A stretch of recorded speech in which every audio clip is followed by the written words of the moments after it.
Well, Brock Bowers, what does he represent? Probably the most physical tight end the Raiders have had since Darren Waller. He's an absolute stud. Now, what will the Raiders do? There's still time on the clock. Will they come back into the second round? Or in the second round, will they get their right tackle? Because that's crucial.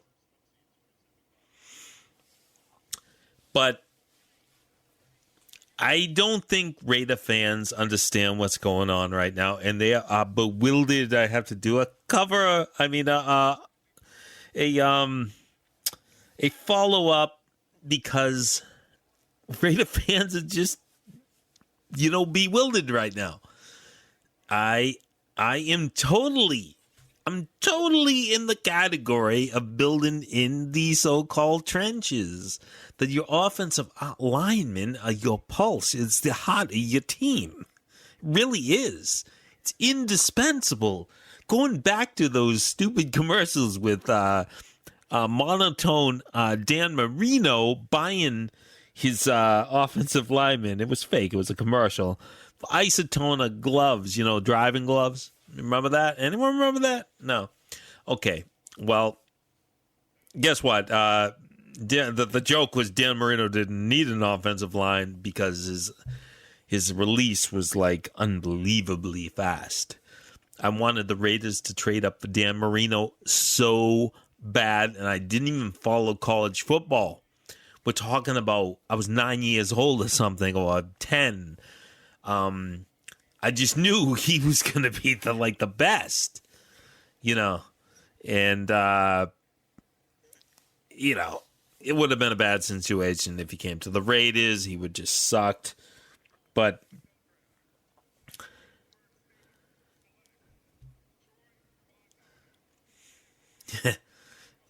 I just hear Pittsburgh selecting the tackle, the next top tackle.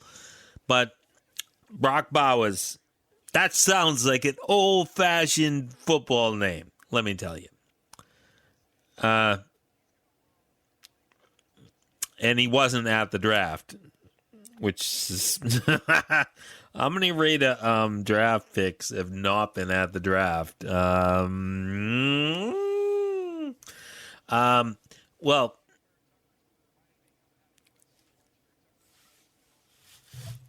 the Raiders brought in Cliff Kingsbury because I think they had in their back of their mind that this skinny quarterback from LSU would be available, and they wanted to build around him and be able to select him. They thought he'd be available at the 13th pick, and that didn't happen. And Cliff Kingsbury, he didn't want to come to the Raiders. He wanted a longer contract, so they went with Chicago. Some offensive coordinator who was also a offensive coordinator or whatever with Aaron Rodgers. So Chicago, if you watch them beat the Raiders last year. They're very much, a running team. The Raiders have another tight end who is an exceptional pass catcher. That is where they're going. You're going to see a lot of. You're not going to see. I don't think you're going to see fullbacks. You're going to see a lot of double tight end sets. Let me see. Let me do my math. 5, 6.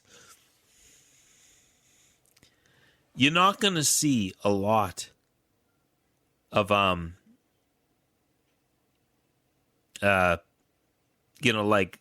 changes. You're going to see a lot of big bodies out there to offset the other team's defense.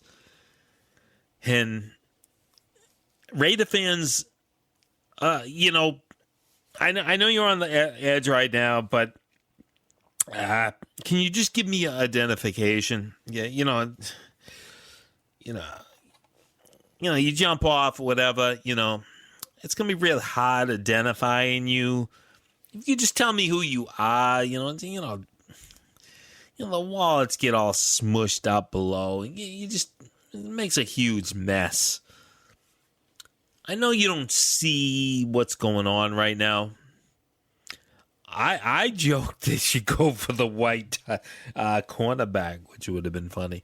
But no, I have been saying that the Raiders need a cornerback and a right tackle. Very important. Who knows? Maybe they're trading for a right tackle or a cornerback. That could easily happen. Right now, people are looking for picks. Just look at that little pick, the little trade with Minnesota and was the Jets. Just picked up a few picks, just a few picks later. Guess what? That's how you make your team. So, who knows what someone's getting rid of somewhere that the Raiders might be able to resurrect or whatever at those positions, because I do consider those positions very important, because the Max Crosbys and the Wilkins of the world, they don't actually function without someone got the ball back there. You're not going to get an Asomanga, whatever his name was, Asomanga, did I call him? You're not going to get a top Deion Sanders-like cornerback. It's not going to happen. Jack Jones is not that. He's a loose cannon that'll just come up with plays every once in a while. But he's a loose cannon. Got to remember that. I never could pronounce Asomanga. I did it worse. I think I did it worse. Asamoah? I can't pronounce his name. He needs to come up with a new name. It sounds too French.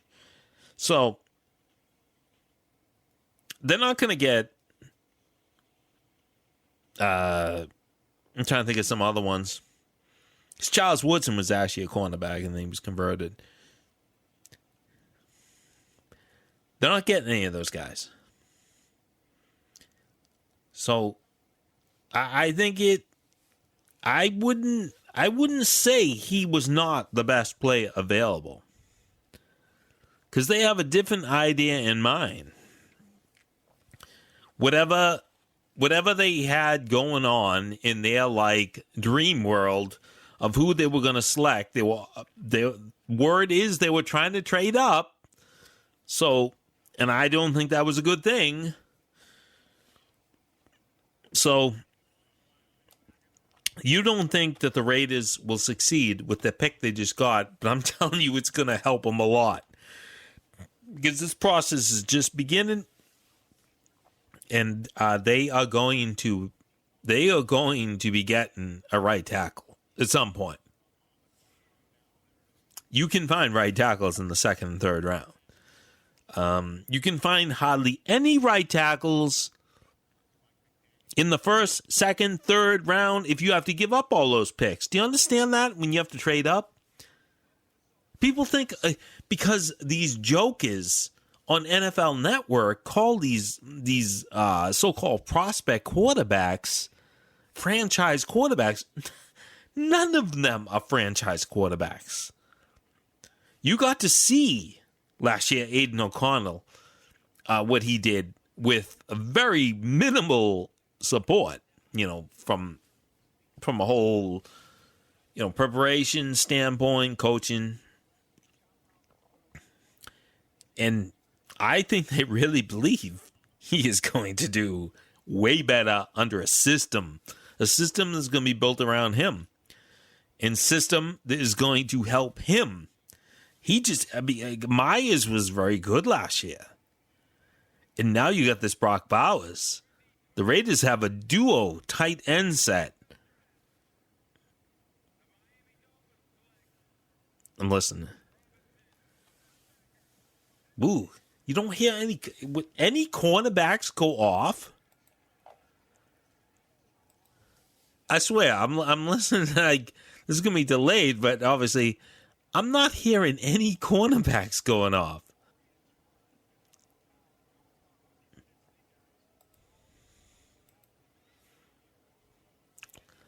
but all you people out there that you do all the the numbers and the you look at the tapes and blah blah blah. And can you tell me? Let's just focus on the AFC West. Can the AFC West defend against a double tight end set that has two tight ends that can that are serious pass catching threats, but also can block? Are they set up for that? I don't know. Oh no, there's Reggie McKenzie. He looks like a joke, but actually, this guy looks like the guy they selected. Looks like his kid. It might be his love child. But do you know anyone in the AFC West that can defend against that? I am not an X's and O's commentator. I am just pointing out what I can see. That Brock Bowers is an exceptional pick. The Raiders got one of the best players in the draft at 13.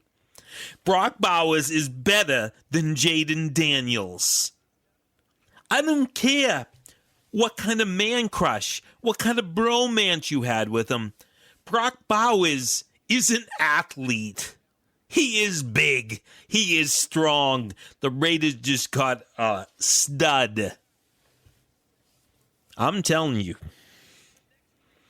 I am telling you, the Raiders are going to be running the ball a lot, and they're going to be finding another running back.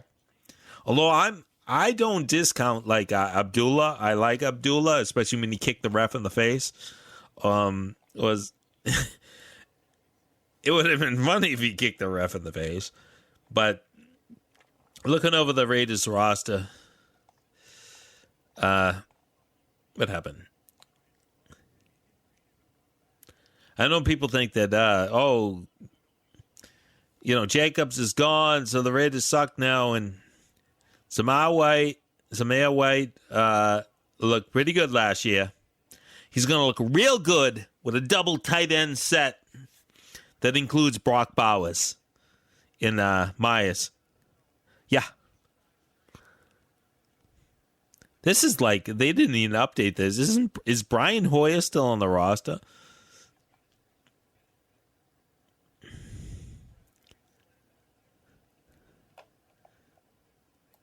But I want to hear some arguments. Where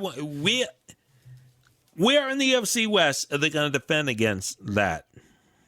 I'm telling you, they're not going to defend against that too well. That is going right now. The Kansas City Chiefs are like, what? We need a new linebacker and some safeties. No, really. Who are they going to have guarding those guys? I think that is what they're designing. This is, whether it works or not, no one knows, obviously.